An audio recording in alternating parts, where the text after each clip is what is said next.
네, 시간이 한 4, 5분 정도 남았는데요. 이번 주가 실시간 강의 마지막 주입니다. 그렇죠? 오늘은 12월 1일 화요일인데 목요일, 12월 3일 목요일까지 실시간 강의가 있고 그리고 한 주 더 녹화 강의가 있는데 녹화 강의는 아마 이번 주에 여러분들이 보실 수 있을 거예요. 그렇게 해야지 이제 기말고사 대비를 할 수 있기 때문에 녹화 강의는 이번 주 금요일에서 토요일 사이부터 아마 볼 수 있을 것 같습니다. 자, 우리가 지금 청대 4를 공부를 하고 있는 중이에요. 그렇죠. 오늘 4를 끝마칠 수 있으면 좋겠는데 잘 모르겠습니다. 한번 열심히 해보도록 하겠습니다. 희곡까지 넘어갈 수 있으면 좋은데 안 될 가능성도 있어요. 되는 데까지 열심히 한번 해보도록 하겠습니다. 산문이 방금 끝났죠, 그죠? 예, 오늘 청대 4부터 지난 시간에 잠깐 도입부 시작하려다가 말았던 것 같아요. 끝에 부분은 특히 이제 안 되었고 청대 4 개왕을 해야 되는데 여러분 청대를 공부를 하다가 보면 시에서도 그렇고 산문에서 특히 여러 유파가 등장을 했습니다. 제일 유력한 유파가 동성파였죠. 그리고 동성파를 잇는 양호파가 있었고 그리고 약간은 좀 반대되는 변문파도 있었고 여러 파벌이 있었습니다. 사도 마찬가지입니다. 사에서도 여러 가지 다양한 파벌이 등장을 합니다. 제일 유명한 파가 상주사파인데요. 외로도 여러 가지 파들이 등장을 하는데 파벌이 등장을 하는데 오늘 특히 이제 지도 정보를 보시면은 굉장히 쉽게 전체적으로 파악을 하는데 도움이 될 것 같아요. 조금 있다가 같이 한번 하나씩 해보도록 하겠습니다. 혹시 질문 있으면 질문해 주세요. 지금 한 1분 30초 정도 시간이 있습니다. 질문을 해주시고요. 정각의 수업 시작하도록 하겠습니다.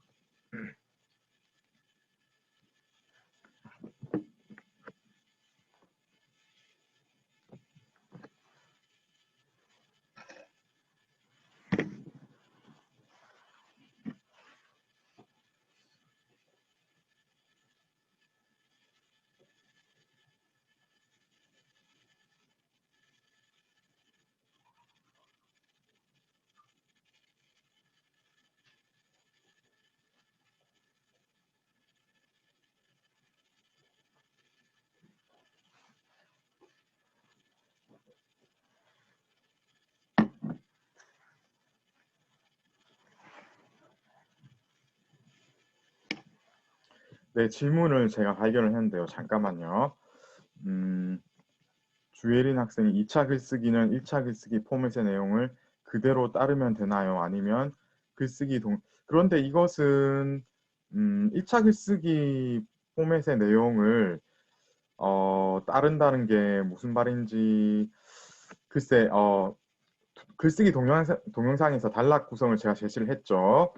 그게 이제 2차 글쓰기를 그렇게 해라는 말입니다. 그죠? 1차 글쓰기는 2차 글쓰기를 준비하기 위해서 약간 간략하게 제시를 했던 거였고요. 그러니까 당연히 글쓰기 동영상의 단락 구성을 따라서 해야 되는 거죠. 아시겠죠? 예. 자, 이제 본 수업 시작하도록 하겠습니다.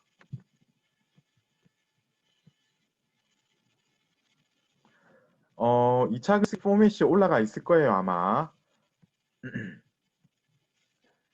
김민정 학생이 사회 원문과 해석도 들어가나요? 했는데 전체 다 올릴 필요 없습니다.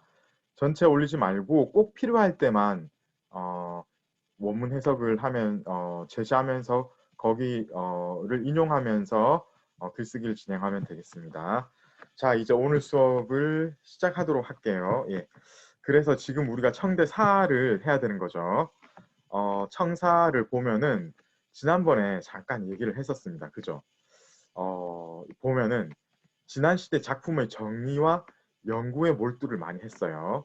그러다 보니까 아주 다양한 편찬서들이 청대에 나오기 시작하는데 예를 들면 어떤 것들이 나오나요? 제이조의 황미래 학생 예를 들어 어떤 것들이 나옵니까? 편집, 평롱서, 사보, 윤서의 대부분이 그쵸. 청지에 이렇게 편찬되어 다양하게 있습니다. 나옵니다. 총집이라고 하는 건 뭐냐면요. 전부 다 모아놓은 거. 선집은 그 중에 선택해서 모아놓은 거. 평론서는 아시겠죠, 여러분? 평이 들어가 있는 거예요. 사보 이거는 뭐냐면 사의 어떤 그러니까 어, 그 운율에 관련된 거 있죠. 그런 것만 따로 모아놓은 것이 해당이 되겠고요. 운서는 그 운율에 관련된 거 있죠. 거기에 관련된 서적이라고 보시면 되겠습니다.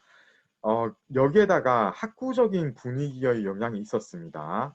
그래서 이제 명대에 비해서 음률 수사에 더 신경을 많이 쓰게 되는데요. 이게 뭐냐면은 지난번에도 말씀했지만은 이때 그 고중학의 영향이 컸지 않습니까? 따라서 아주 구체적인 어떤 사실들 그런 것들에 신경을 많이 쓸 수밖에 없었어요. 그리고 이제 여러 가지 파벌들이 나오게 되는데요. 청초에 등장했던 두 가지 주요한 파벌로 어떤 게 있습니까? 홍정선 학생. 절서파와 양선파가 있습니다. 네, 그죠. 절서파가 있고 양선파가 있습니다. 나중에 이 절서파, 양선파 볼 거예요. 그리고 남난 성덕이라는 또 이제 그 뭔가 이제 주방언 계통 완약사를 쓴 그런 굉장히 이제 중요한 사가가 있습니다. 그 다음에 청중엽에는 어떤 사파가 등장을 합니까? 허선호 학생. 상주사파가 등장하였습니다. 네, 상주사파가 등장을 했습니다. 그래서 상주사파가 제일 중요하고요. 이 앞에 있는 절서파, 양선파하고 같이 약간 연관이 되어 있습니다. 공부하다 보시면은 특히 지리적으로 연결이 되어 있는 것도 여러분들이 파악을 하실 수 있을 거예요. 그리고 만청에 가면은 이제 장춘님 같은 걸출한 예, 사작가가 등장을 하는데 아무래도 만청은 끝에 이제 끝시기다 보니까 새로 뭔가 등장한다기보다는 이전 시대가 반복되는 경향이 있었습니다. 그래서 상주사파, 절서파의 어떤 후예들이 서로 이제 활동을 많이 벌였다 이렇게 보시면 되겠고요. 그래서 전체적으로 보면은 이 파벌로 나눈다면 이 세 파를 이야기를 해야 되고 그리고 개별적으로 유명한 사인 이야기하면 남난 성덕하고 장춘님 이렇게 보면 되겠습니다. 남난 성덕은 만주 사람입니다. 그래서 이름이 조금 특이한 거예요. 성덕이라는 거는 좀 굉장히 쉽게 어떤 건지 선덕여왕, 성덕왕 할 때 그거하고 거의 이제 비슷한 맥락이라고 보시면 되겠어요. 그러니까 약간 그 한자 문화권이 아니다 보니까 원래는 그러다 보니까 약간 좀 쉬운 말들 중에 좋은 말들 갖다 붙이다 보니까 이름이 이렇게 된 거예요. 이거는 만주성입니다. 조금 있다가 자세히 공부할 수 있는 기회가 있을 것 같아요. 자, 그래서 이 절서파를 보면은 절서파의 개조가 누구입니까? 카토리 호코 학생. 절서파를 누가 만들었습니까? 네, 주의존입니다. 네, 주의존이라는 사람이 만들었어요. 절서파 교과서에서는 설명을 안 했는데 최원곤 학생, 절서파는 대충 지리적으로 어디를 가리킵니까?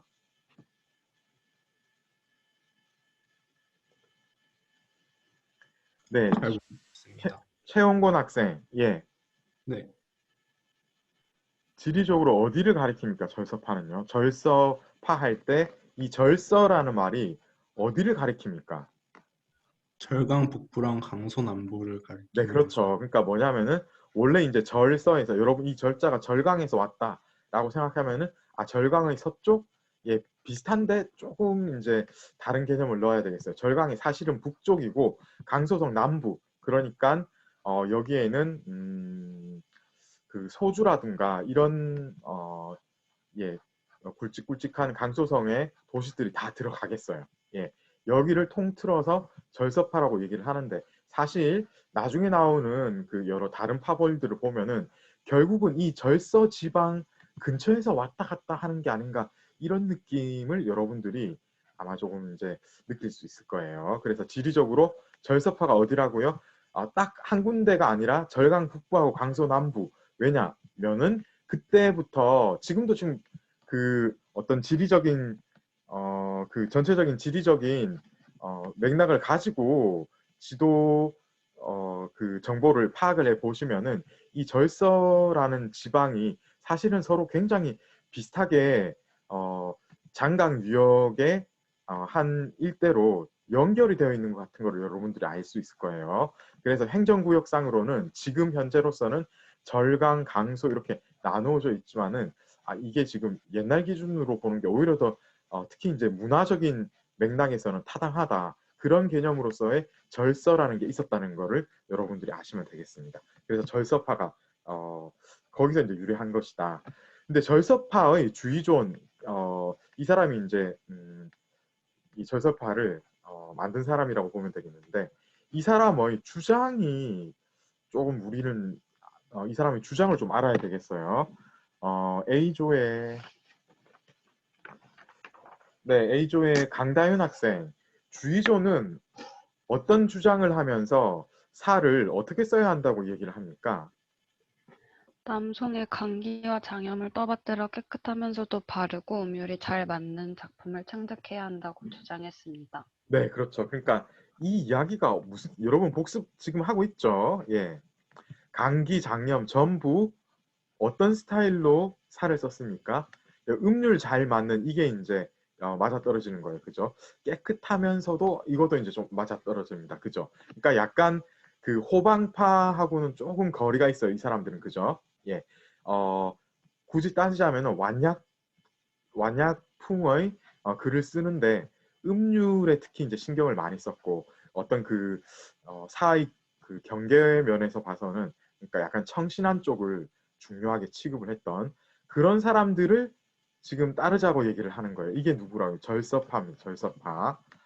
그래서 이 절서파의 개조인 주의조는 깨끗하고 아름다우며 바르고 깨끗한 사풍을 굉장히 중요시했습니다.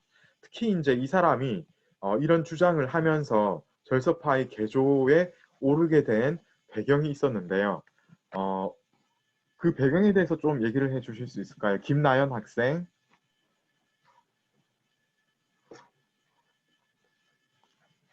네, 김나연 학생. 예, 준비가 안 되면은 김나은 학생 어떻습니까? 절서파의 개조인 주의존 같은 경우에 네, 잠깐만요. 채팅창에 이야기가 들어와서 김나연 학생이 네, 좀 전에 안 들렸습니다. 예. 그러면은 김나연 학생이 채팅으로 얘기를 한번 해볼까요? 예. 그 절서파의 개조인 주인존 같은 경우에 어떤 노력과 어떤 그 공로로 절서파를 만들 수 있게 되었는지 한번 얘기를 해 주실래요? 예.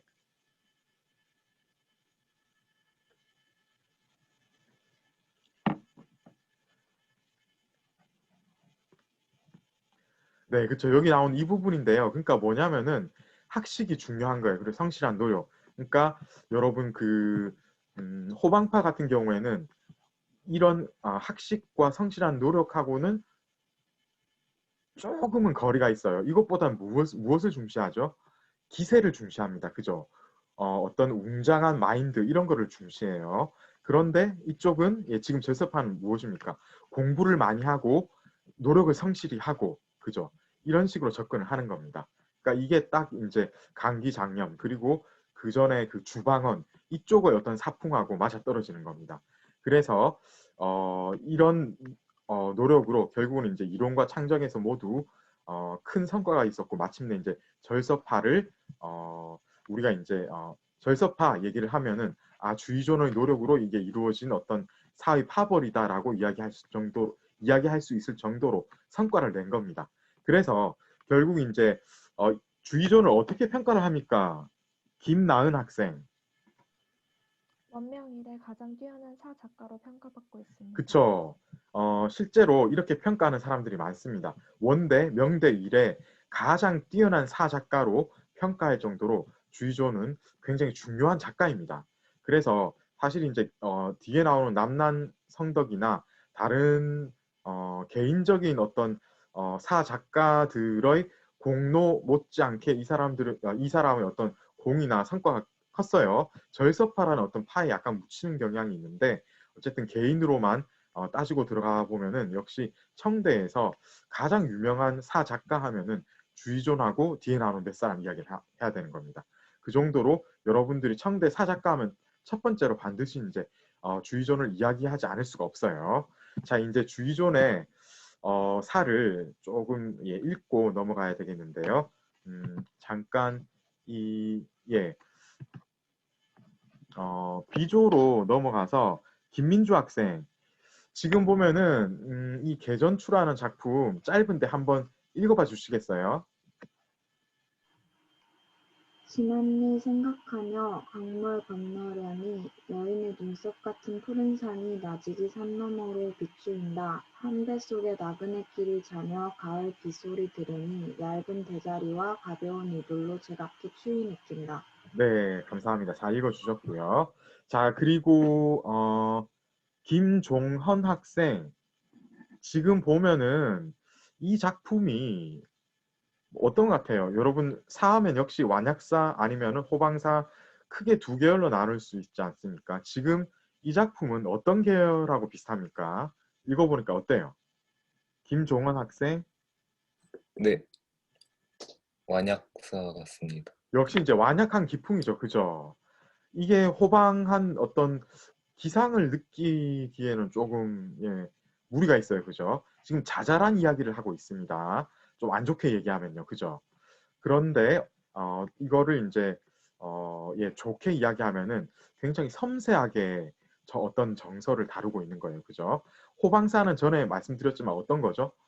어떤 시점이 지금 한 시점을 다루다가 다음 행에서 갑자기 크게 도약을 하게 되는 이런 경향이 강합니다. 그렇게 되는 게 어떤 사의 경향이라고요? 호방사. 그런 식으로 크게 썰면서 넘어가는데 이거는 굉장히 오밀조밀하게 섬세하게 어떤 사건을 전개하면서 자기의 심정을 이야기하고 있지 않습니까? 그러니까 완약사 계열이라고 보여지는 겁니다. 그래서 주의존의 작품은 이런 형식의 작품을 썼다라고 보시면 되겠습니다. 예. 자, 이렇게 해서 주의존 작품을 한 편만 해서 좀 안타까운데 어쨌든 한 편을 짧은 한 편을 읽었고요. 자, 이렇게 주의존이 크게 이제 활약을 해서 이후에 절서파 영향 하에서 활약을 한 여러 사인들이 등장을 합니다. 사 작가들 김준선 학생, 예를 들면은 어떤 사람이 있었습니까?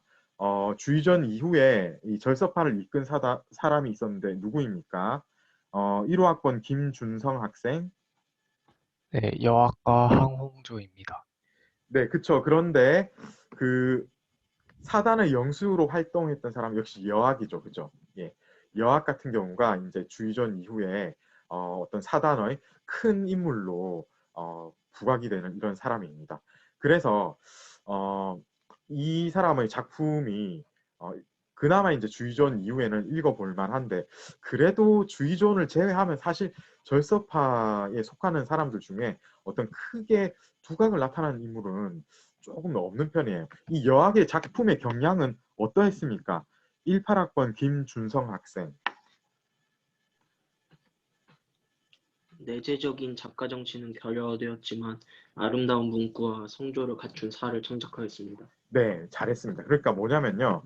이게 앞에 게 단점이고 뒤에 게 장점이에요. 그러니까 뭐냐면은 조금 전에 우리가 주의존이 어떤 경향의 사를 썼는지 여러분 파악하셨죠? 그러니까 완약사입니다. 완약사의 경향이고 그 완약사는 무엇을 중시합니까, 여러분? 아름다운 문구하고 그 어떤 그 경륜과의 조화 이런 것들을 많이 따지죠. 성조 이런 것들을 많이 따지는 겁니다.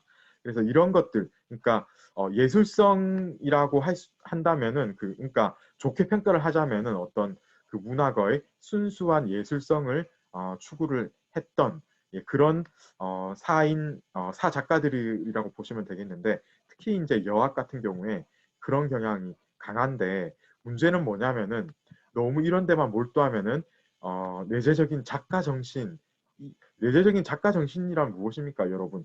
어떤 진리에 대한 탐구, 사회적인 어떤 그 현실에 대한 자각과 그것을 작품에 반영하려는 어떤 정신, 올곧은 정신 이런 것들을 얘기를 해야 되거든요. 지금 이 사람의 장점에서 이런 것들이 발견될 수가 한마디로 상극이잖아요. 그죠?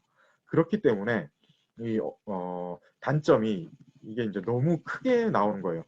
이 앞에 나온 주의종 같은 경우만 해도 사실 그 생활하고 결합이 되어 있는 경향이 강했습니다.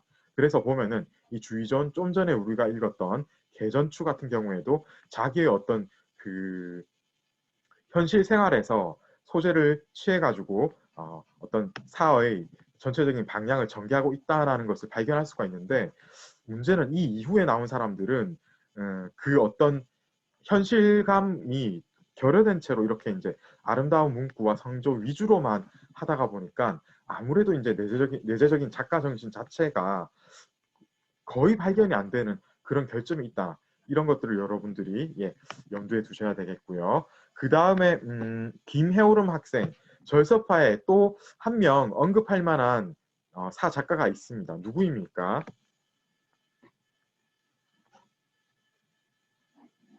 네, 김해오름 학생.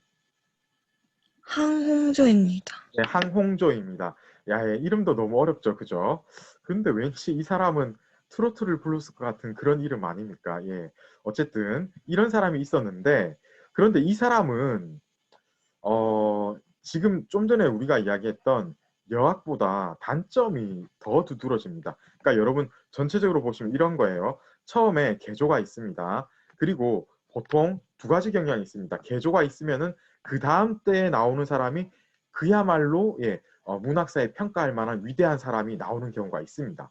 그래서 개조가 있으면은 그 개조 자신이 굉장히 평가할 만한 사람이든가 아니면은 이대에 해당하는 사람이 높게 평가할 만한 사람입니다. 그런데 그 이후로 가면은 대부분 흉내내기에 그치는 그런 사람이거든요. 그래서 이제 절서파 하면은 주의존하고 여학 두 사람 이야기하고 나면은 사실은 할 얘기가 별로 없어요. 그래서 항홍조 같은 경우에도 어떤 큰 단점이 있었습니까? 김희정 학생.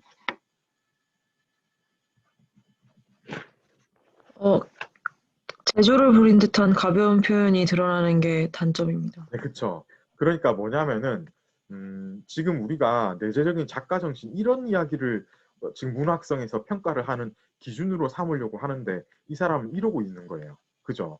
그러다 보니까 우리 교과서에서 다루려고 하는 뭔가 이제 문학을 평가하려는 기준면에서 보면은 조금 이제 크게 평가를 하기가 부족한 겁니다. 그러니까 그런데 이제 다르게 볼 수 있는 여지는 또 있어요. 뭔가 하면은 지금 이전의 사람들은 뭔가 이제 시대 정신에 크게 함몰되어 있었다라고 볼 수도 있는데 지금 항홍조 이후로 보면은 굳이 이제 우리가 이것을 좋게 평가를 하려고 그런 시각에서 본다면은 문학을 순수한 어떤 입장에서 계속해서 연마를 해나간 그런 사람들이라고 보시면 됩니다. 아시겠죠? 자, 이렇게 해서 절서파는 오늘 이걸로 마칩니다. 그런데요, 이제 이 이후에 또 수많은 파벌로 분파가 이루어지겠는데요. 분파라고 했으니까 사실 이제 조금 전에 나왔던 그 절서파에서 약간씩 변한다 이렇게 보시면 되겠어요. 우리 진유승을 조금 중요하게 취급을 해야 되겠습니다. 좀 전에 B조는 사실 다 했고요.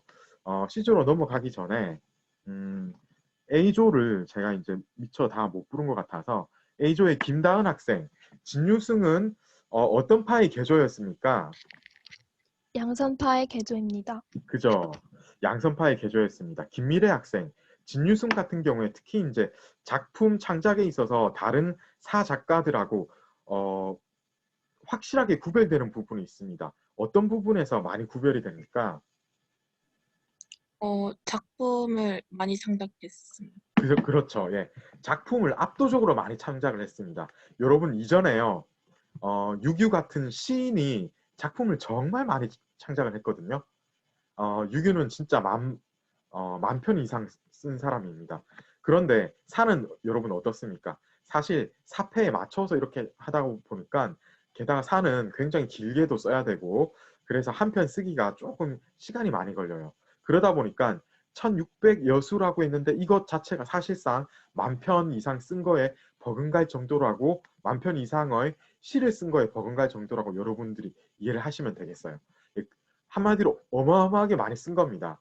그러니까 점점 시간이 지날수록 우리가 어떻게 또 이해를 할 수 있냐면은 사만 쓰면서 전문적인, 그러니까 사만 쓰면서 인생을 사는 사람, 다른 거는 하지 않고, 그러니까 지금 보면 여러분 소설이나 어떤 문학 작품만 쓰면서 충분히 이제 먹고 사는 사람이 현대 몇십 년 전부터는 등장을 했죠. 그죠? 그런데 실제로 근대 이전에는 그런 식으로 그러니까 완전히 직업으로서 문인 생활을 했던 사람이 등장한 게 사실 얼마 되지 않았어요. 그런데 진유승 이 사람의 어떤 사작품 나온 거 보면은 사실 이 사람은 다른 직업이 뭐 있었겠지만은 거의 그 직업보다는 그야말로 사회만 전 인생을 다 바친 그런 사람으로 보여집니다. 그 정도로 어마어마하게 사작품을 많이 창작한 사람이라고 보면 되겠고요. 진유승의 사파가 조금 이제 우리가 이제 이 사람 양선파이지 않습니까? 이게 절서파하고 어떤 그 평행선상에서 거론을 하기에는 조금 이제 뭔가 얘기가 확실하게 되어야 되니까 이 지금 양선파 좀 전에 우리가 절서파 했죠. 절서파하고 양선파가 어떤 관계인지 여러분들이 이걸 알아야 돼요. 진유승 같은 경우에 어떤 기풍이었습니까? 김미래 학생 했고요. 김민정 학생 어떤 기풍이었습니까? 기풍, 놀랄만한 창조과 웅장한 기풍을 가지고 있었습니다. 잘 안 들렸는데 조금 다시 한번 얘기해 주시겠어요? 웅장한 기풍을 가지고 있었습니다. 여기 보면 이제 소식하고 신기질의 사풍을 따른다고 했죠. 그러니까 네. 지금 보면은 이 사람이 뭔가 양선파가 그러니까 어떻다는 거죠? 지금 보면은 호방한 기풍을 따랐다고 말을 했는데 바로 그거예요. 그죠? 그래서 이전에 나왔던 거하고 조금은 다른 부분이 있는 겁니다. 그죠? 그래서 이제 전체적으로 5대 북송에서 특히 이제 그 호방한 어떤 기풍을 따랐다 이렇게 보시면 되겠고요. 특히 이제 이 진유승 작품의 특징을 보면은 다른 사람들의 작품하고 확실히 구별되는 부분이 있긴 있습니다. 시조의 노하연 학생 어떤 부분이 특히 이제 구별이 됩니까? 작품의 특징이 어떻다는 거죠? 창조력과 웅장한 기풍에서 다른 작품들, 다른 시인들과 구분됩니다. 네, 그렇죠. 그러니까 창조력이라고 했는데 그러니까 창의적이란 말이에요. 굉장히 다른 사람들이 사작품을 써온 거를 본 거하고 써놓은 거하고 비교를 해보면은 뭔가 뻔하게 이렇게 구사를 했다가 이렇게 다르게 이제 어휘를 구사했다가 어차피 그 앞뒤로 이제 바꿔가면서 거기서 거긴 것처럼 느껴지는데 이 사람은 아니라는 거죠. 듣도 보도 못한 그런 어떤 상상력을 발휘를 한다는 겁니다. 그러다 보니까 이 기풍 자체도 웅장하게 느껴질 수밖에 없는 것이고요. 이렇습니다. 완전히 다릅니다. 이 사람은. 그래서 우리가 이 진유승 작품에 대한 평가를 읽어봐야 되겠어요. 이게 좀 중요합니다. 단각이 학생 진정작이라는 사람이 진유승의 사를 평가를 했는데 좀 길게 말을 했습니다. 한번 읽어봐 주시겠어요? 네. 진유승의 산을 웅대하고 빼어나서 그 기백으로 말할 것 같으면 부분을 적수가 없다 하겠다. 만약 거기에 온화하고 심오한 감상만을 더할 수만 있었더라면 소식과 신기질의 작품에 앞서서 청고의 독보적이었을 것이니 애석하다. 네, 그렇죠. 그래서 진정작이라는 사람의 평가를 우리가 한번 읽어보니까 처음에 진유승의 사가 웅대하고 빼어나다고 했어요. 그죠? 이게 무엇입니까? 웅대하다, 웅장하다. 그러니까 북송의 소식 그리고 남송의 신기질 이런 사람들의 어떤 그 기백을 그대로 지금 따랐다라고 봐야 되겠는데 그 어떤 그 기세의 정도를 따져보니까 오히려 소식이나 신기질보다 더 뛰어난 바가 있었다라고 얘기를 하는 겁니다.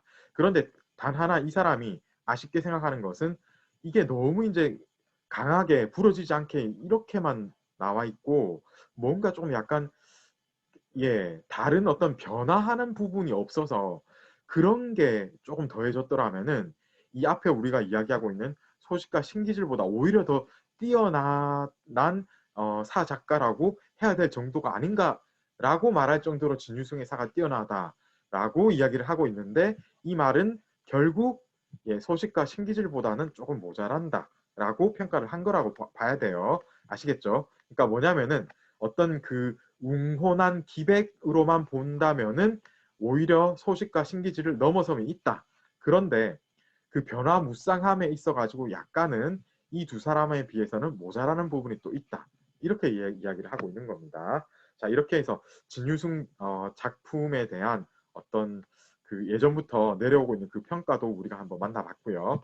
이제 지금 좀 전에 얘기했던 이게 뭐죠? 양선파 있죠? 여기가 어딘지를 봐야 되겠는데요.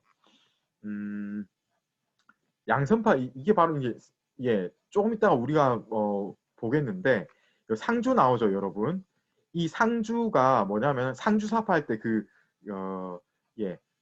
여기겠어요. 그리고 지금 좀 전에 나왔던 양선파는 찾아보면은 이 우시 이쪽으로 나올 거예요, 아마. 여기는 우시는 약간 밑에 있고 그죠? 여기 보면은 양조라고 나와 있어요. 그러니까 이 근처 어디예요? 제가 이제 정확하게 이 표시가 지금 여기 안 돼 있네요. 그죠? 그런데 잠깐만 제가 얘기를 해드릴 게 뭐냐면은 지난번에 여기 호수가 많았던 출조 있고 이 부분 있죠. 이 호수 있고 여기 산이 있고 여기가 이제 동성파 어떤 그 발상지였던 동성이라고 얘기를 했잖아요. 여기가 동성인 겁니다. 동성이고 양자강이 이렇게 쭉 흘러가는데 이 일대를 따라서 지금 보는 그러니까 여기 보면은 여기 이제 절강이지 않습니까? 절강의 북부 지역이잖아요, 여기가. 그리고 절강의 북부 지역에서 위로 올라가면 여기가 어딘가 하면은 강소, 지angsu의 남쪽이에요. 그죠? 이 부분이 뭐라고요? 전체적으로 이 부분이 절서라고 이야기를 했어요. 그죠? 이 절서에서도 특히 이제 장강을 흘러가면서 지금 다른 파벌이 계속 나오고 있는 거예요. 조금 있다가 우리가 보는 상주사파가 여기 나와 있고 지금 본 양선파도 결국은 여기서 나온 겁니다.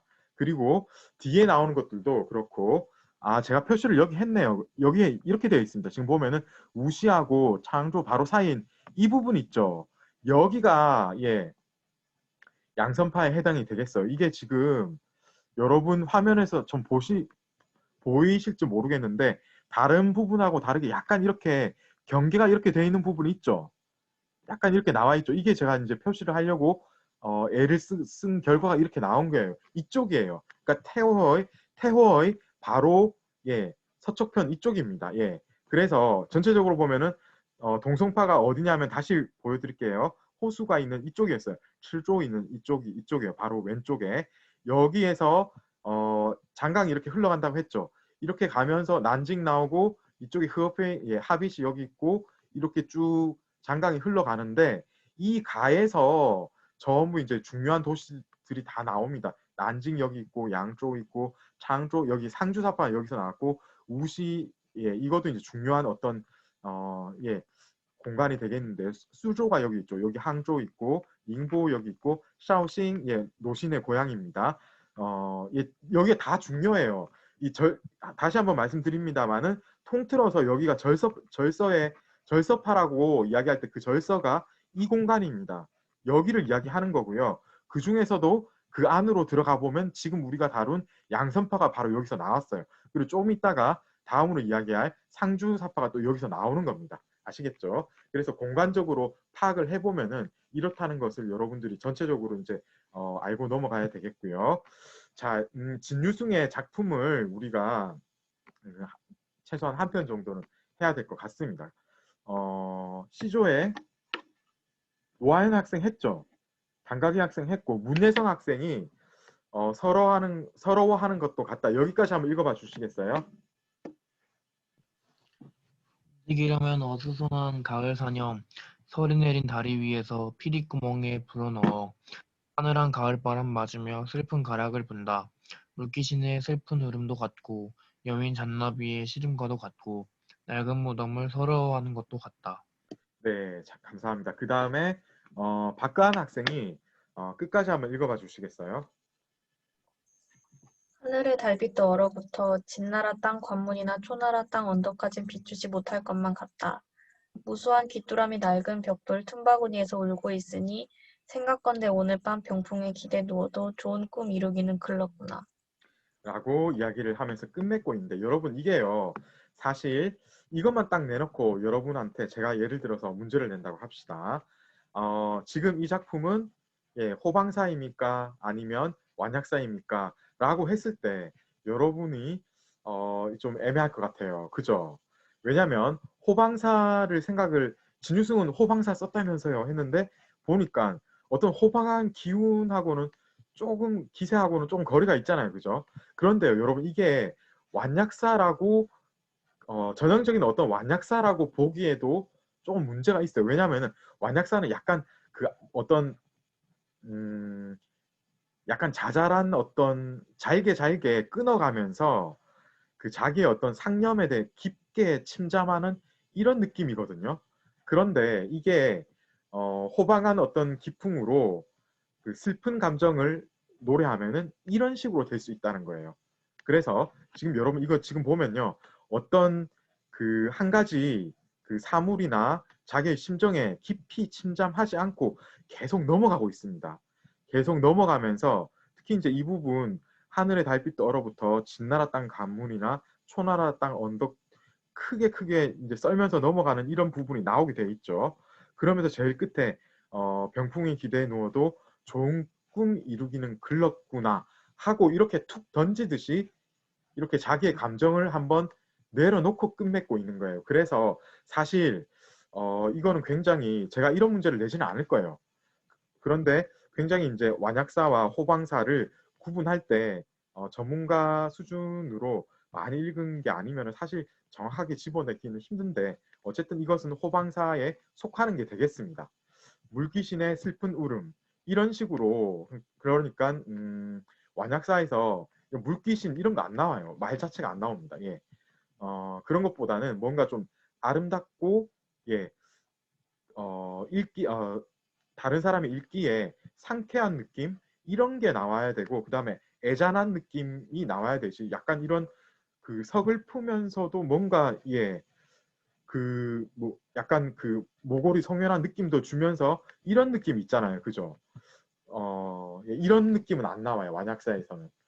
그래서 조금은 구별이 되겠다라는 것을 여러분들이 혹시 이제 그 전문적으로 공부를 조금 하고 싶은 분들은 이게 좀 다르구나 하는 것을 알고 넘어가면 되겠습니다. 약간 그 전문적인 쪽으로 분야로 좀 넘어가야 되는 게 있어가지고 깊이 있게 다루지는 않겠어요. 그래서 어쨌든 얼핏 보기에는 진유승은 호방한 사풍인데 이거는 아닌 것 같은데 그게 아니고 깊이 들어가 보면 사실은 어떻다고요? 호방한 사풍의 하나 일종이다. 호방한 사풍으로 항상 어떤 기세만 노래할 수는 없거든요. 그죠? 아주 웅장한 기세만 노래할 수는 없다는 겁니다. 자기의 슬픈 감정을 노래하면은 이런 식으로 전개가 되기도 한다는 거예요. 자, 이렇게 해서 진유승의 어떤 그 작품도 우리가 만나봤습니다. 자, 이제 남난성덕이라는 사람을 우리가 한번 만나봐야 될 것 같은데요. 시조에 박가은 학생하고 읽었고 박강은 학생하고 박상민 학생 남난성덕을 하기 전에 이 사람 우리 교과서에 이렇게 나왔어요. 이후주처럼 화려한 귀족 생활 속에서 느끼는 뭐 어쩌고 저쩌고 나가는데 그 이후주라고 나왔는데 이 누굽니까? 혹시 이후주 찾아봤습니까? 이렇게 모르는 사람 나오면은 사실 좀 구글도 해보고 그러면 괜찮을 것 같아요. 뭐라고 나왔습니까? 이후주. 두 사람 중에 아무나 대답을 해주세요.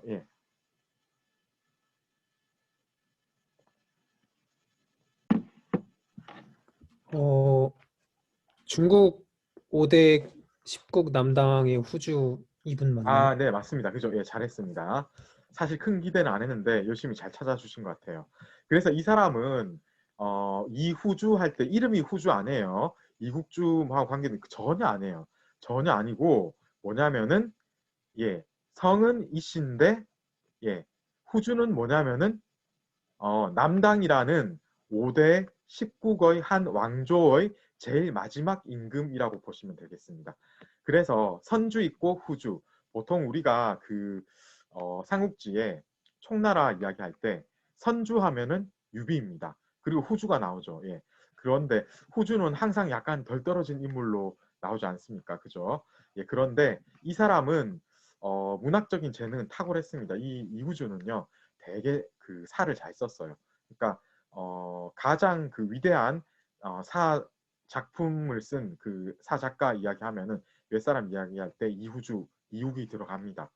이 사람은 그 남당 5대의 그러니까 이제 만당의 사풍이라고 해서 그야말로 이제 어떤 사풍입니까? 완약사의 절정 그런 사풍의 경향을 썼는데 그런 사풍의 최고봉이었어요. 예, 그렇게 글을 잘 쓴 사람인데 그런데 문제는 뭐냐면은 지금 나라의 존망이 지금 경각에 달렸는데 이 사람은 그렇게 이제 사작품이나 쓰고 그렇게 지냈기 때문에 후대로부터 그렇게 좋은 평가를 못 받는 그런 인물입니다. 그래서 다시 한번 이 사람의 이름이 후주가 아니라는 걸 여러분이 알아야 된다. 이게 첫째예요. 두 번째는 뭐라고요? 이 사람은 완약사를 정말 잘 썼다. 이렇게 알아두시면 되겠습니다. 남난성덕이라는 사람은 이 이후주처럼 화려한 귀족 생활에서 느끼는 슬픔과 시리 등을 처절할 정도로 아름답게 표현을 했다. 이렇게 얘기를 하거든요. 자, 그 다음에 이 사람의 어떤 그 출신에 대해서도 우리가 알아봐야 되겠는데 D조의 박수민 학생, 이 사람은 예 출신이 어떠합니까?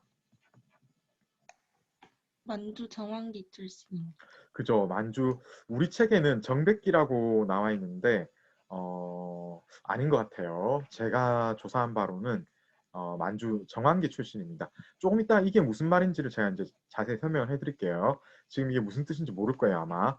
이거는 근데 꼭 알아야 됩니다. 그래서 제가 약간 시간을 할애해서 설명을 좀 드릴게요. 그리고 우리 책에 이 사람에 대해서 뭔가 좀 얘기를 해야 되는데 조금 얘기가 부족한 것 같기도 한데 예, 박예지 학생 지금 이 남난성덕이라는 사람의 그 생애를 짧게 한번 얘기를 해주시겠어요? 대충 어떤 삶을 살다 간 사람입니까?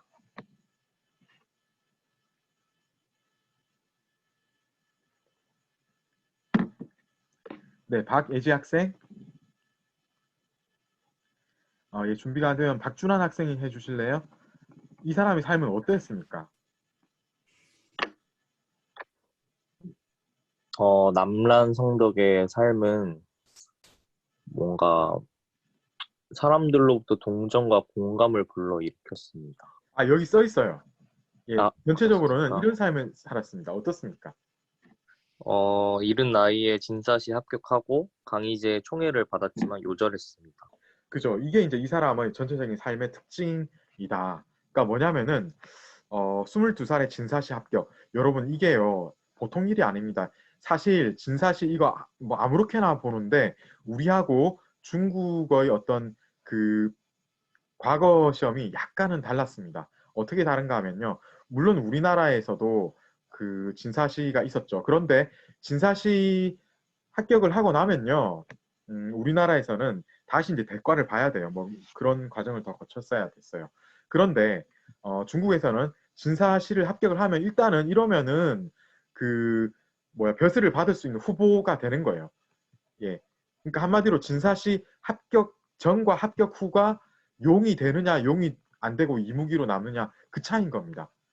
근데 중국이 원래 인구가 많잖아요. 그죠? 지금 뭐 10몇억 되는데 이전에도 인구가 엄청 많았어요. 중국에는 바글바글 했는데 그 중에서도 아주 특정 소수의 초엘리트만 진사시 합격하는 거예요.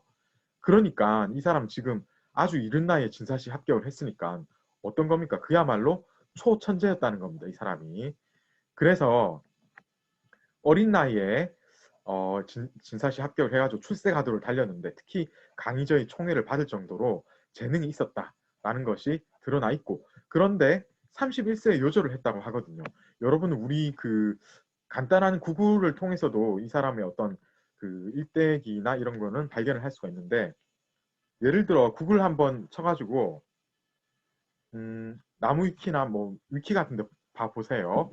그러면은 이 사람 사진도 이런 영정 비슷하게 초상화도 나올 거예요. 그리고 이 지금 보면 굉장히 귀족인데, 여러분 이렇게 일찍 잘 풀린 귀족 출신 우리는 흔히 이제 기공자 이런 이야기를 갖다 붙이지 않습니까?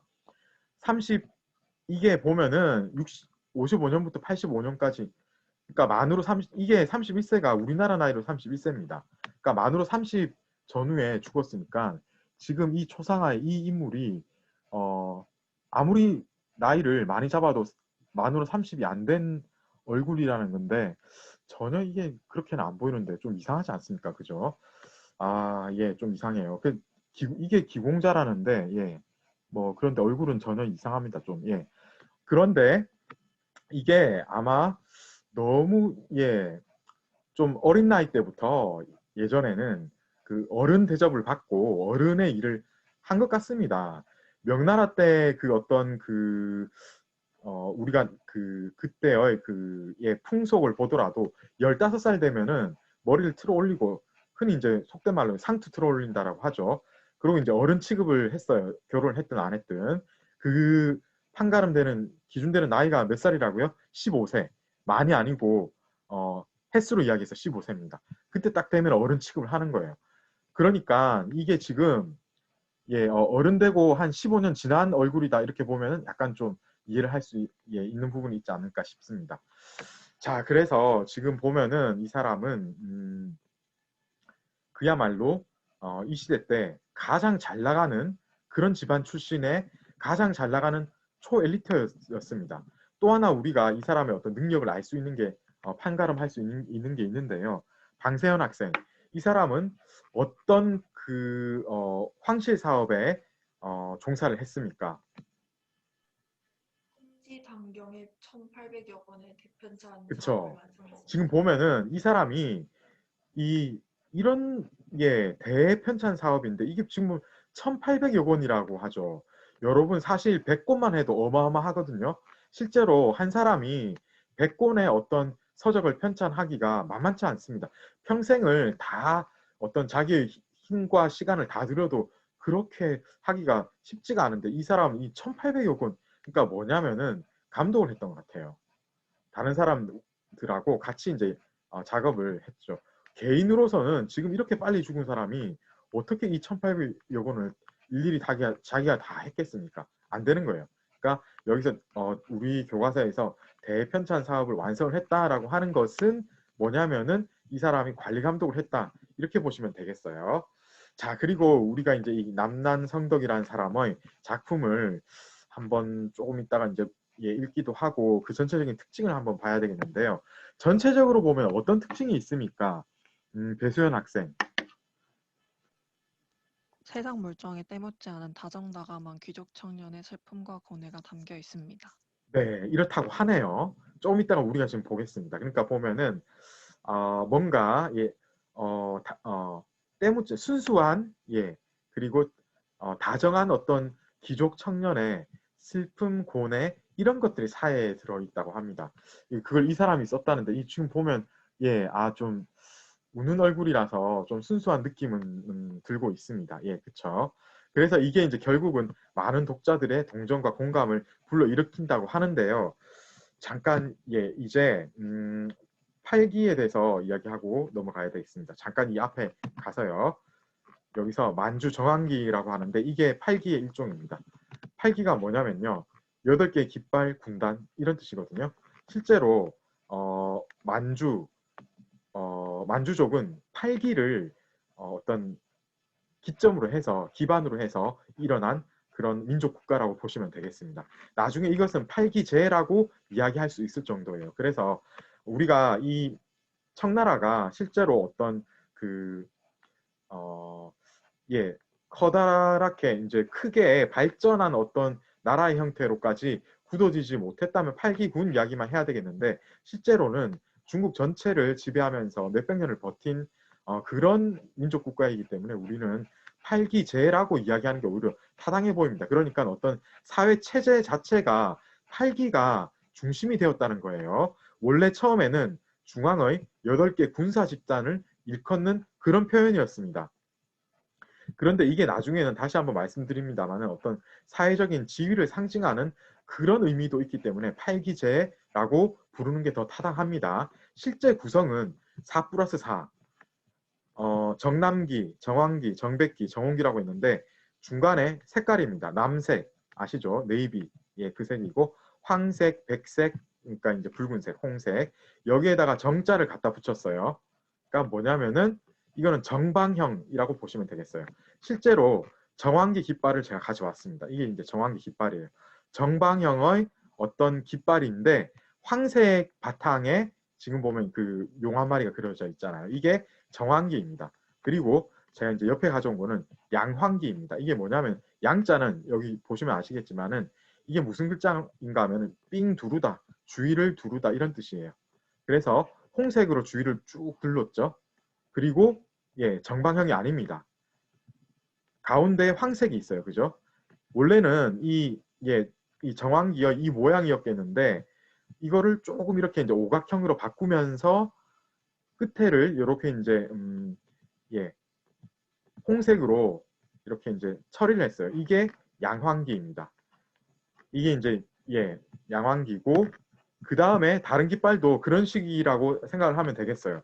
그래서 정백기면 어떻게 했습니까? 여기가 전부 다 예, 네모 반듯하겠고 중간에 용이 있겠고 그 바탕에 색깔이 백색이겠죠. 여기서 양백기면 어떻게 했습니까?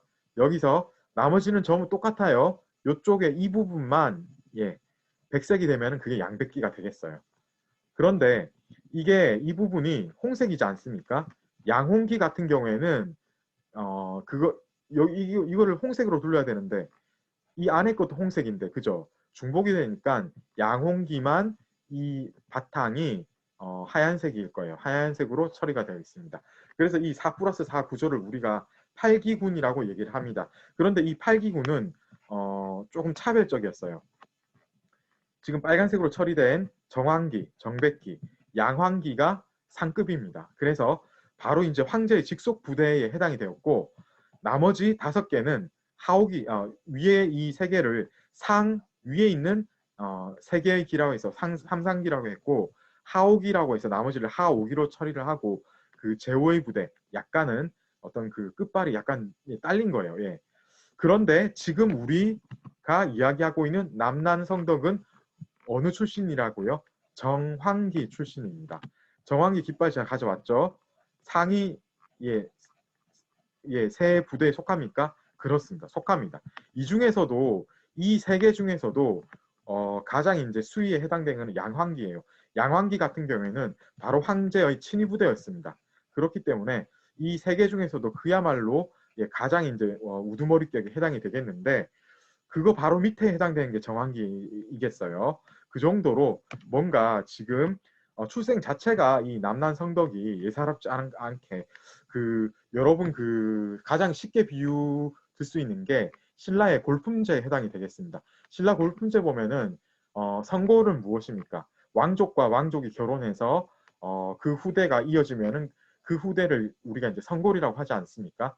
진골은 그 중에 한쪽이 왕족인데 다른 한쪽은 왕족이 아니고 육두품 이하 되는 거를 진골이라고 합니다. 그러고 육두품이 있죠. 육두품, 오두품, 사두품. 사두품까지가 이제 귀족에 해당이 되겠습니다. 그런 식인 거예요. 그죠? 그래서 이 정황기는 그 진골까지는 아니겠지만 왜냐하면 왕족이 아니니까 그 어떤 급으로 봤을 때 신라의 육두품 정도에 해당이 되는 그런 높은 어떤 신분이었다라고 보시면 되겠어요. 자, 이렇게 해서 남난성덕의 어떤 그 출신 배경을 우리가 살펴봤고요. 이제 남난성덕 작품을 한번 같이 한번 읽어봐야 되겠는데요. 대수연 학생까지 했고 성수연 학생이 여기 봄날은 마을 넘는 것을 여기까지 한번 읽어봐 주시겠어요? 울타리 가를 그리운 님 손 잡고 거니던 즐거웠던 일들 어디 잊으리. 봄바람에 인해 마음 호소할까 종일토록 봄날은 말 없는 것을. 네, 감사합니다. 그리고 손리동 학생이 끝까지 한번 읽어봐 주시겠어요? 네, 바람의 날이는 버틀 손 마구 얼굴에 와 부딪히는데 처음 추운 계절은 붙잡아 둘 수 없네. 땅 가득한 백구 잎은 지난 해나 같은데 한 가지 많아진 건 붓을 미루구나. 네, 감사합니다. 자, 이제 손욱균 학생. 지금 읽어봤는데 이 추천색이라고 하는데 남난성덕의 작품인데 읽어보니까 어떻습니까? 이거는 예 호방사입니까? 아니면 완약사입니까? 어떻습니까? 지금 읽어보니까요. 완약사인 것 같습니다. 그죠? 그렇죠. 전형적인 완약사입니다. 지금 보면 굉장히 완약사면은 나오는 게 그리운 님 그죠? 첫 번째 줄에 바로 나왔어요. 그죠? 그러면서 지금 보면은 어떤 자기 이 화자 자체가 누군지를 우리가 지금 봐야 되겠는데 어떤 남자라기보다는 약간 여성 화자를 가장해서 쓴 것 같은 그런 느낌이 듭니다. 지금 보면은요. 그래서 지금 전체적으로 보면은 사랑의 어떤 기쁨과 아픔 이런 것들을 노래하고 있죠. 그리고 아주 섬세하게 그런 감정들을 갑자기 바뀌는 어떤 봄 날씨 그리고 어떤 봄에 만나게 되는 만날 수 있는 이런 사물들 이런 거에 수시로 때때로 마음이 막 변화무쌍하게 변하는 거예요. 그죠? 그런 아주 섬세한 감각으로 그런 어떤 감정을 다루고 있습니다. 그죠? 이게 바로 만당 5대의 완약삭풍을 그대로 이어받은 거예요. 그대로 드러나고 있죠, 여러분. 그죠? 그리고 그 어떤 사물, 그러니까 등장하는 사물도 보면요. 지금 보면은 그리운님 바로 나왔죠. 그리고 봄바람 나왔죠. 그리고 봄날이 나왔고 바람이 날리는 버들솜 나왔고 백꽃님 나왔고 부슬비 나왔고 그죠? 이런 것들입니다. 그러니까 뭔가 중심이 되는 어떤 사물들도 보면은 전부 그 완약사에서 다름직한 그런 전형적인 그런 사물들을 다 이제 이렇게 묘사를 하고 넘어가고 있습니다. 한마디로 완벽한 남당 5대의 사를 재현해낸 그런 작품이라고 보시면 되겠어요. 이게 이제 남난성덕의 작품 경향이라고 보면 되겠습니다. 자, 이렇게 해서 남난성덕 작품까지 해서 이러면은 이제 오늘 할 거에 한 반 정도는 했는데 여러분 혹시 질문 있으면 해주시고요. 한 30초쯤 쉬었다가 나머지 반 오늘 수업을 하도록 하겠습니다. 질문 있으면 해주세요.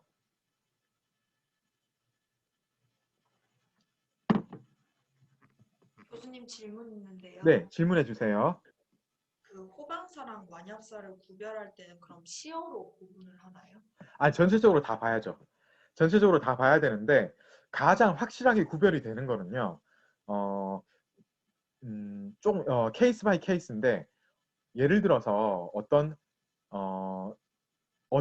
주제를 가지고 이 작품이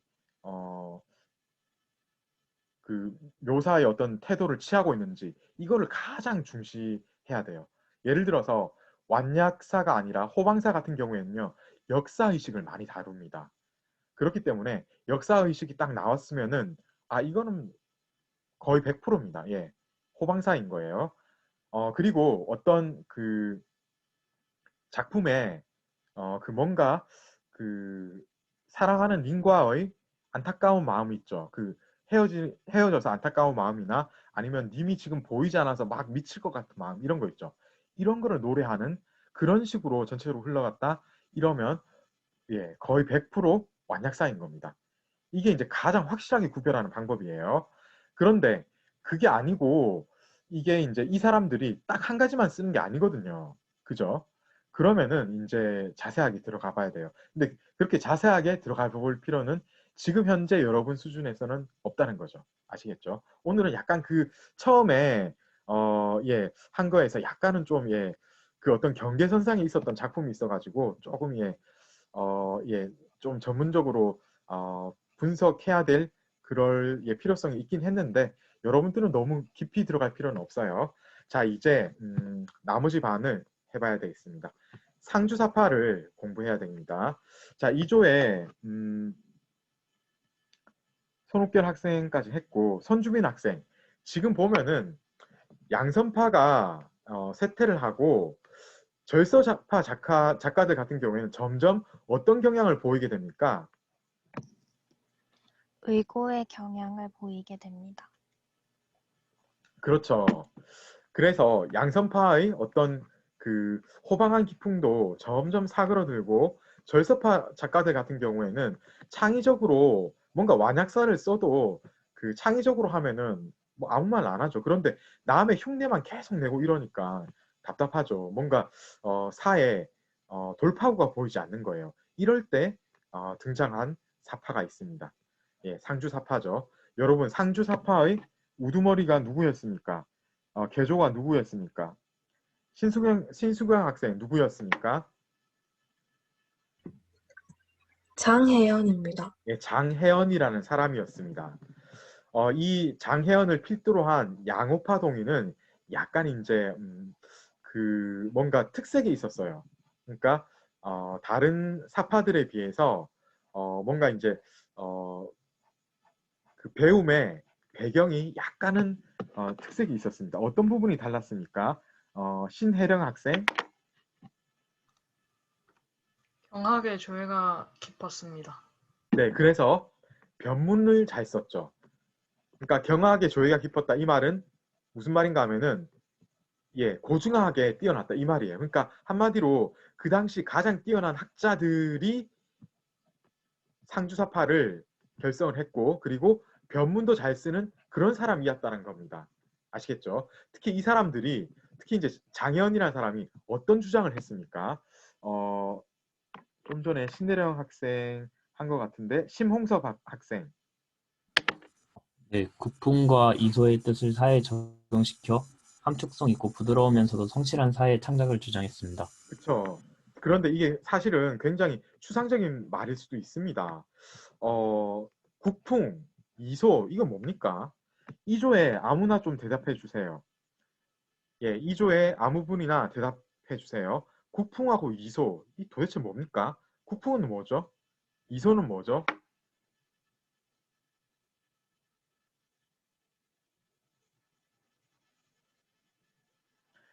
예, 2조에 사실 제가 이제 한 사람 한 사람 다 물어볼 기회가 있어가지고 F조로 넘어가겠습니다.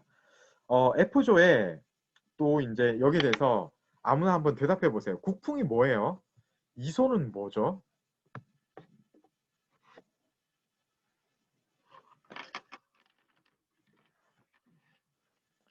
이거 좀 어렵습니까?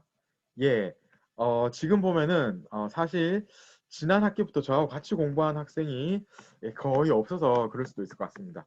국풍은요, 시경입니다. 이소는요, 초사입니다. 시경 초사는 언제 나왔습니까? 2000년 이전에.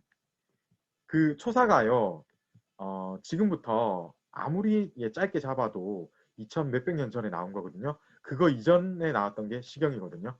그러다 보니까 지금 보면 상주사파 언제입니까? 예, 아무리 옛날이라고 해도 상주사파는 지금으로부터 해서 불과 뭐 200년 전 이때 사람들이에요. 그러다 보니까 그 사람들 입장에서도 국풍하고 이소 이거는 시경초사는 진짜 옛날 거거든요. 그런데 거기로 돌아가서 여기에 나온 어떤 표현을 우리가 한번 사회에 적용시켜 보자 라는 이야기를 하고 있는데 이 말 뜻은 무엇입니까? 우리 책에서 이야기하고 있진 않지만은 굉장히 이거 자체가 추상적일 수밖에 없어요. 그래서 지금 우리가 어떤 이야기를 하고 있습니까? 상주사파의 그 어떤 그 이론의 요점은 무엇입니까? 아라카와 아키라 학생 함축성 여기서부터 한번 읽어봐 주시겠어요?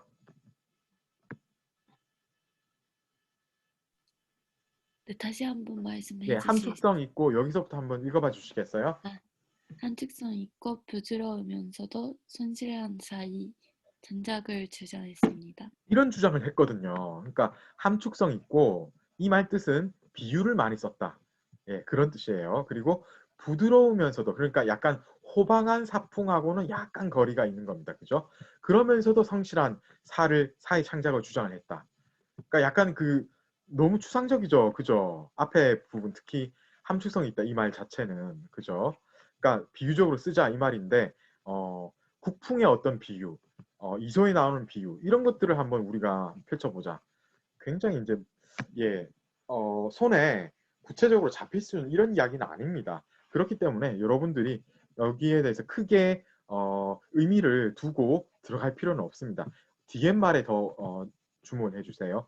일단은 부드러운 어떤 그 기세를 중요시했습니다. 그리고 성실하게 써보자. 이거는 절서파의 어떤 태도하고도 비슷하죠. 그래서 전체적으로는 보면은 결국은 절설파의 영향 하에 있었던 그런 파벌이라고 보시면 되겠습니다. 결국은 이 장혜연하고 그 다음에 안재영 학생 어떤 사람이 같이 사선이라는 작품을 편찬하거든요. 누구였습니까? 장기입니다. 그죠. 같은 이제 장씨인데 이 두 사람이 사선을 편찬을 했습니다. 그러니까 사의 선집인 거죠. 사 작품을 자기들한 어떤 이런 자기 모토에 맞는 자기들 생각에는 거기에 맞는 작품만 따로 편찬을 해서 총 44명의 작품을 선정을 해서 자기들의 어떤 이상으로 삼았다는 거죠.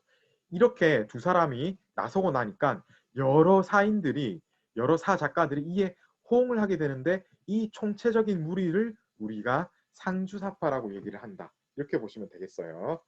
자, 이렇게 해서 상주사파 어떤 사파인지는 우리가 대충 봤는데요. 결론적으로 절서파하고 연관이 있습니까? 없습니까? 있죠. 있는데 그 중에서 굳이 이제 이론적으로 이 사람들의 주장을 들여다본다면은 시경하고 초사의 어떤 비유법을 좀 자기들이 써보겠다는 이런 이야기를 했는데 그것은 약간 제가 말씀드렸듯이 추상적이고 실제로 우리가 가늠할 수 있는 부분은 함축성 이 부분이에요. 부드러우면서도 성실한 사를 쓰려고 애를 쓴 그런 사람들이다 라고 보시면 되겠어요. 실제로 이 상주사파 조금 전에 보여드렸던 거의 그 부분인데 이 상주라는 게 상주시가 바로 여기에요. 그리고 이 태호에 바로 여기가 어디라고 얘기했습니까? 양선파 할 때 양선 지방이 되겠어요. 그 바로 위에 여기가 어디라고요? 상주인 거예요. 그리고 다시 한번 말씀드립니다. 바로 여기 호수 많은데 이쪽이 어디라고요? 동성파예요. 그리고 수조 있고 샹하 있고 항조 있고 보이죠? 여전히 이 부분입니다. 여기서 벗어나지 않아요. 그래서 전체적으로 보면 역시 계속 반복입니다만은 절서파의 안에서 계속 이렇게 뭔가가 일어난 거예요. 그렇게 보셔야 돼요. 자, 이제 이 장혜연의 수조가두 이거를 한번 같이 읽으면서 이 사람들의 어떤 사회 경향을 우리가 한번 파악을 해봐야 되겠어요. 지금 지조로 넘어가는 걸로 되어 있는데 사실은 지조로 가기 전에 조금 안지영 학생까지 유병근 학생 여기 나뭇가지의 기대어까지 한번 읽어봐 주시겠어요? 네, 봄바람은 할 일 없어 갖가지 꽃을 단장에 놓았네. 한가로이 꽃끈을 두루 돌아다니노라니 조각달이 하늘에 빗기어 있네. 내겐 강남에 새필이 있으니 한 그런 꽃잎지는 나뭇가지에 기대어. 여기까지 읽은 이유는 사실은 단락은 여기서 끊기는 건 아닌데 딱 여기까지만 읽으면 이게 어떤 사풍이다 하는 게 확실하게 드러나기 때문에 일단은 여기까지 읽었습니다. 그리고 아름다운 고울의 노을을 여기서부터는 이민정 학생 아니다. 윤희재 학생 한번 읽어봐 주시겠어요? 말씀하시기를 여기까지 한번 읽어봐 주시겠어요? 아름다운 고을의 노을을 다 불어거두리라. 맑은 그 모습 아득하여 그려내기도 어려운데 나는 버들솜은 하늘 끝까지 탔네. 펄렁펄렁 날아가 나와 너는 구름 뗏목이나 타자. 봄의 신 웃으면서 말씀하시기를. 그쵸. 자, 이렇게 했고 끝까지를 한번 이민정 학생 준비가 안 되죠. 그러면은 이제 지주로 가서 이상호 학생이 한번 끝까지 읽어봐 주시겠어요? 향그런 뜻 네 집에 있는가 물으신다. 어찌 봄꽃 피었다 지고 또 봄바람 왔다 갔다고 봄빛을 저버릴 수 있을까? 꽃나무 저쪽 봄 오던 길은 향그런 풀이 막은 일 없는 것을. 라고 해서 이제 이 전체적으로 수조가드가 끝났습니다. 그래서 지금 보니까 이서구 학생, 제가 아까 이 나뭇가지의 기대 여기까지 딱 읽으면 이게 어떤 기풍의 사라는 게 드러난다고 했는데 어떻습니까? 이 전체적으로 읽어보니까 예, 이거는 어떤 사풍이죠?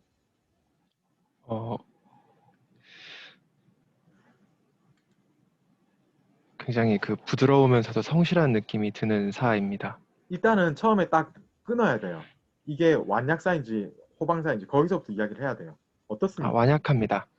완약사죠. 당연하죠.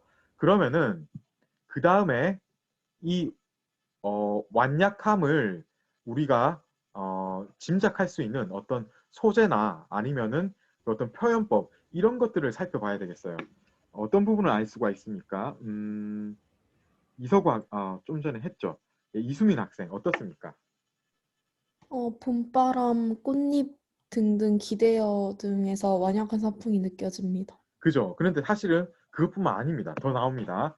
또 한번 찾아볼까요? 이수민 학생 했고 이윤아 학생 지금 봄바람하고 꽃잎 나왔고 예, 기대어라고 했는데 이 기대는 행위 자체도 사실은 어떤 그 호방한 기풍에서 이런 거 안 나와요. 이런 행위 예, 절대로 안 나와요. 그래서 맞습니다. 또 다른 어떤 예를 들어서 소재나 아니면은 그 표현법 같은 거를 완약한 느낌을 우리가 이제 짐작할 수 있는 걸 한번 찾아볼 수 있을까요? 펄렁펄렁이나 구름 뗏목. 예, 펄렁펄렁이 어디 있습니까? 예. 펄렁펄렁 나라가 예. 네. 네. 펄렁펄렁 가지고만은 안 될 것 같아요. 예, 이것만 가지고는 안 될 것 같습니다. 예. 이것만 가지고는 안 되고요. 예. 이거 말고 뭔가 결정적인 어떤 좀 전에도 나왔어요. 여기 보면은 어떤 게 보이죠? 버들솜이요. 그쵸. 버들솜에 여러분 버들솜 이거 아시죠? 이거 보면 약간 그 굉장히 그 연약하고 부드럽고 만지면 터질 것 같고 이런 거지 않습니까? 그러니까 이게 완약사의 느낌을 확실히 주는 거죠. 그리고 그 전에 노을 이야기가 아름다운 거울의 노을 나왔죠. 그죠? 실제로 만약에 이게 완약한 게 아니고 호방한 기후 어떤 그쪽이었다면은 이거를 아름다운 그 묘사로 넘어가는 게 아니고 다른 어떤 자기의 어떤 그 결심이나 아니면 어떤 역사 의식이나 이런 거하고 연계해서 넘어가게 돼 있거든요. 근데 지금은 그러지 않고 어떤 이미지를 드러냄으로써 아름다운 경관의 묘사 정도 그리고 자기의 어떤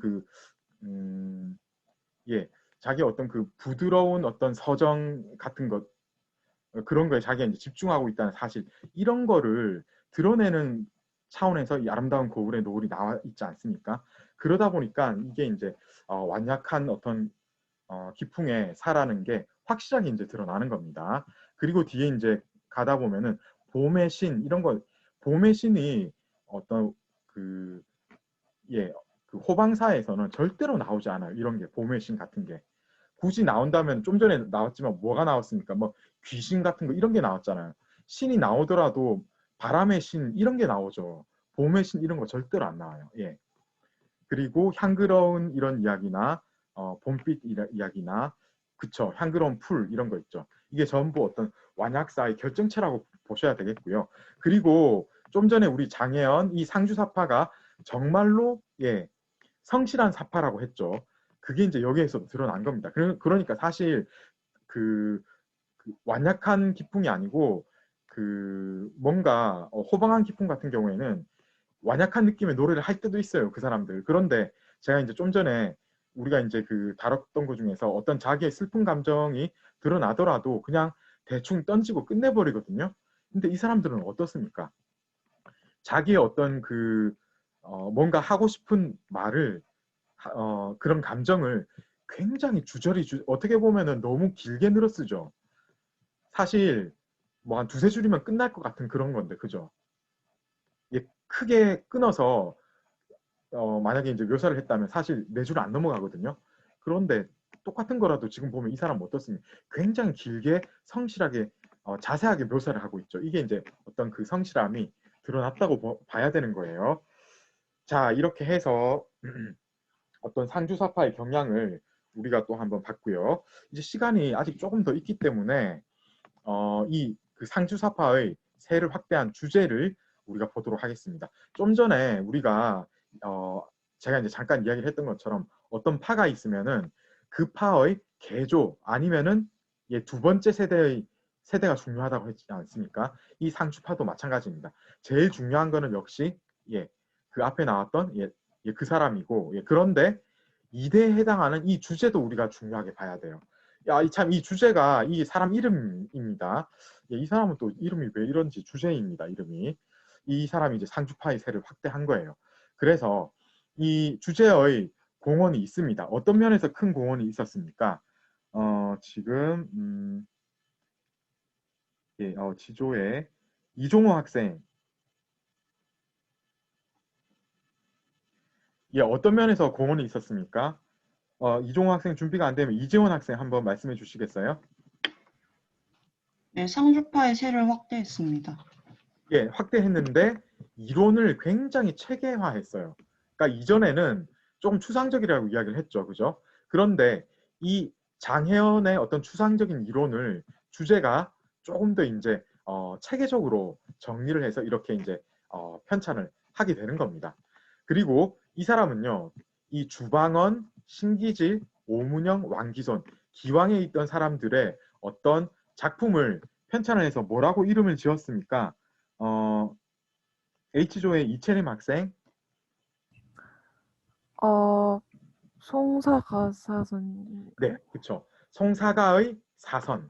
그러니까 뭐냐면 송대 4명의 대가의 사 작품의 선지, 송사가 사선을 편찬을 한 거예요. 그래서 이 사람이 서론에서 어떤 이야기를 하고 있습니까? H조의 이하영 학생. 왕기손에게 길을 물어 오문영과 신기질을 거쳐 주방원의 무르익은 경지로 돌아가는 것을 상주사파에게 사통으로 제창한다고 했습니다. 딱 이렇게 이 사람이 결론을 지은 거예요. 그러니까 이전에 제가 장혜연의 어떤 이론은 좀 너무 이거는 추상적이지 않은가 제가 계속 강조를 했죠. 그런데 주제에 이르게 되면 어떻게 된다고요?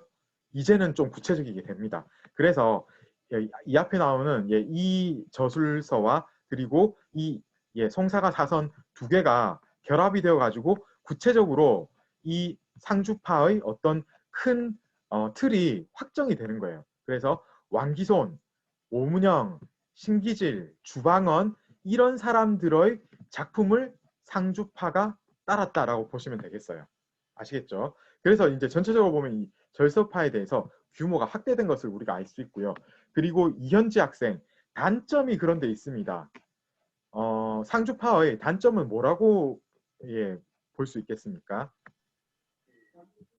내용이 여전히 복고적인 범위에 제한되며 글 속에 숨겨진 위대한 뜻을 찾는 수수께끼식의 역물사를 찬탄한다는 점이 단점으로 꼽힙니다. 그죠? 그래서 뭐냐면은 이전에 우리가 좀 전에 얘기했던 그 상주파, 그 절서파 이런 사람 이쪽이 후대로 갈수록 특히 절서파 보면 의고의 경향이 나온다고 하지 않습니까? 뭐냐면은 그 옛날 거를 흉내내는 거에 그친다. 사실 처음에 이제 이렇게 뜻이 있었던 사람들의 어떤 그 세대가 지나고 나면 뒤에는 항상 그런 어떤 단점이 나올 수밖에 없어요. 이 상주파도 마찬가지입니다. 그래서 주제까지는 그럭저럭 이제 으쌰으쌰 해가지고 열심히 잘 했는데 이 세대가 지나고 나면은 어떻게 된다고요? 완전히 너무나 의고적이고 복고적인 것만 나오게 되는 거예요. 그렇기 때문에 이제 내용이 참 이제 문제가 있었다. 게다가 이제 이 상주파 같은 경우에는 좀 특이한 부분이 있었는데 수수께끼식으로 어떤 그 글 속에 뭔가 그 자연의 섭리를 찾기 위해서 애를 쓰는 이런 식으로 작품을 쓰는데 이렇게 쓰면은 자기들만 알지, 그죠? 여기에 대해서 어떤 그 묘미가 있다라고 자기들은 계속 주장을 하는 거죠. 그런데 실제로 약간 이 어떤 그 서클의 밖에서 보면 그야말로 이게 무슨 수수께끼 같은 노름인가라고 할 정도로 큰 의미가 없어질 수가 있는 거예요. 그래서 어떤 문학적인 그 가치가 약간 좀 너무 편협하게 치우치게 되는 그런 단점이 있었던 겁니다. 자, 이렇게 해서 이 상주파까지 오늘 강의를 마칠 수가 있을 것 같습니다. 시간이 벌써 된 것 같습니다. 여기까지 혹시 질문은 있으면은 해주시고요. 질문에 대해서 제가 이제 답을 하고 조금 이따 이제 수업을 마치도록 하겠습니다. 질문해 주세요. 내용에 대해서도 질문하셔도 좋고, 이제 전체적으로 수업이나 아니면 이제 이제 기말이 얼마 안 남았기 때문에 전체적으로 이 수업 자체에 대해서도 질문을 해 주셔도 되겠어요. 질문해 주세요. 교수님, 네.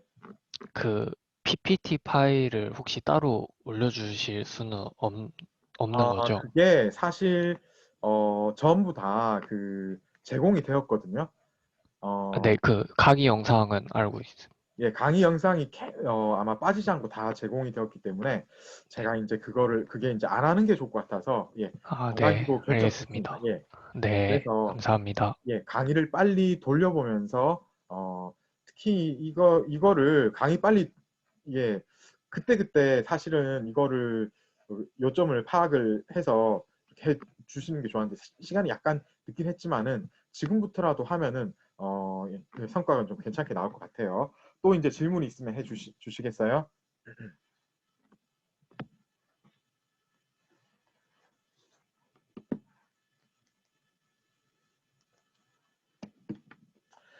자, 여러분, 제가 지난주부터는 출석 체크할 때 서술식의 어떤 그 문제를 내고 있습니다. 그래서 사실 지난번 답은 제시를 안 했어요, 제가. 그리고 오늘 것도 서술을 하는 건데 그 다음 시간이나 아니면 이제 동영상 강의에서 제가 끝에 한 3가지 정도, 3차례에 걸쳐서 그 서술형의 답 쓰는 거를 모범 답안을 제가 이제 제시를 할 거예요. 그걸 한번 보면은 여러분들이 긴 서술형 작성하는 요령에 접근하는데 조금 더 도움이 되겠어요. 자, 이렇게 해서 오늘 수업을 마치기로 하고요. 여러분 지금 당장 가서 수업 참여 체크를 하시면 되겠습니다. 오늘 수고하셨고요. 목요일날 뵙도록 하겠습니다. 목요일날 뵙겠습니다. 감사합니다.